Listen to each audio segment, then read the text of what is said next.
LPU ప్లేస్మెంట్ల రికార్డులు సృష్టిస్తోంది. Final year student 2.5 కోట్ల ప్యాకేజ్ పొందుతున్నారు. 1700 మందికి పైగా ఎల్పియు స్టూడెంట్స్ 10 లక్షల నుంచి 2.5 కోట్ల ప్యాకేజెస్ పొందారు. విద్యా విప్లవం ప్రారంభమైంది లవ్లీ ప్రొఫెషనల్ యూనివర్సిటీలో. కడపలో కరోనా కలవరం మొదలైంది. కడపలో కరోనా కేసును దాచిపెట్టేందుకు అధికారులు యత్నం చేస్తున్నట్లుగా కనిపిస్తోంది. రిమ్స్ లో చికిత్స పొందుతున్న మహిళకు కరోనా పాజిటివ్ వచ్చినట్లుగా వైద్యులు కన్ఫర్మ్ చేశారు. కరోనా కేసును రిమ్స్ సూపరింటెండెంట్ రమాదేవి ధృవీకరించారు. అయితే కడపలో కరోనా కేసు లేదని డిహెచ్ఎంఓ నాగరాజు చెప్తున్నారు. కరోనా కేసు విషయంలో పొంతన లేని వ్యాఖ్యలు చేస్తున్నారు డిఎంహెచ్ఓ. కోవిడ్ పాజిటివ్ కేసు ఒకటి అడ్మిట్ అయిందండి. ఆమె చాగల్మరి నుంచి వచ్చారు, ఆర్లగడ్డ మండలం నుంచి. ఆమె 75 years ఓల్డ్ ఫిమేల్ పేషెంట్. ప్రస్తుతానికైతే పేషెంట్ కండిషన్ స్టేబుల్గా ఉంది. ఐసోలేషన్ వార్డులో పెట్టి మేము ట్రీట్మెంట్ ఇస్తాం. షేక్ గౌసిన్ మొబిన్ అనే ఒక 75 years లేడీ నంద్యాల నుంచి కాఫ్ అండ్ కోల్డ్ ఫీవర్తో వచ్చింది.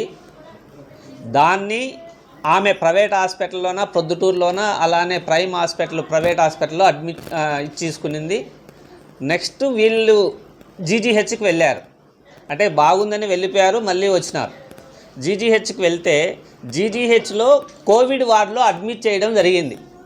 ఎందుకంటే ఓల్డ్ ఏజ్ ఉంది, కొద్దిగా సివియర్ లంగ్ ఇన్ఫెక్షన్ ఉంది అని.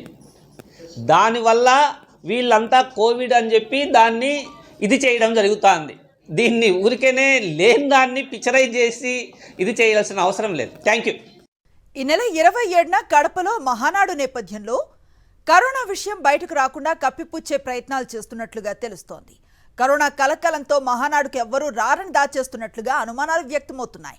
జిల్లా వైద్యాధికారి కోవిడ్ లేదని చెప్పటం పలు అనుమానాలకు తావిస్తోంది.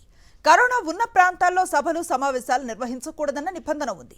నిబంధన మహానాడుకు అడ్డంకిగా మారుతుందనే సర్కార్ అధికారులతో మాట మార్పించినట్లుగా ప్రచారం జరుగుతోంది.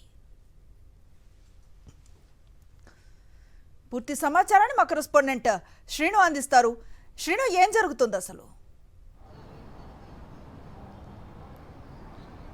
అనుశ్రీ, పూర్తి స్థాయిలో అయితే అధికారులు ఇస్తున్నటువంటి స్టేట్మెంట్స్ డిఫరెంట్గా ఉన్నాయి. ఒక్కొక్కరు ఒక్కొక్క విధంగా మాట్లాడుతున్నారు. వాస్తవంగా కడప రిమ్స్ ఆసుపత్రిలో చాగలమర్రికి సంబంధించినటువంటి 75 ఏళ్ల వృద్ధురాలు కోవిడ్ పాజిటివ్గా నిర్ధారణ అయిన తర్వాత ఆమె ట్రీట్మెంట్ తీసుకుంటుంది. కోవిడ్ వార్డులోనే ఆమెను ఉంచారు.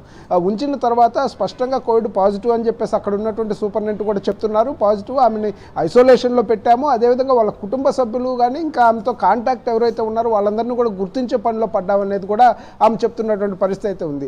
1 గంటలోనే ఆమె మాట్లాడిన తర్వాత మీడియాలో కానీ బయట కోవిడ్ కేసు నమోదైందని తెలిసిన 1 గంటలోనే డిఎంహెచ్ఓ ఏదైతే నాగరాజు ఉన్నారో ఆయన ఇమ్మీడియట్గా కోవిడ్ కేసే లేదని చెప్పి స్పష్టంగా చెప్తున్నారు. ఆయన చెప్తున్నటువంటి ప్రకారం కూడా జలుబు, దగ్గు, ఊపిరితిత్తులకు సమస్యలు ఇట్లాంటివి ఉన్నాయి కాబట్టి కోవిడ్ వార్డులో పెట్టామంటున్నారు.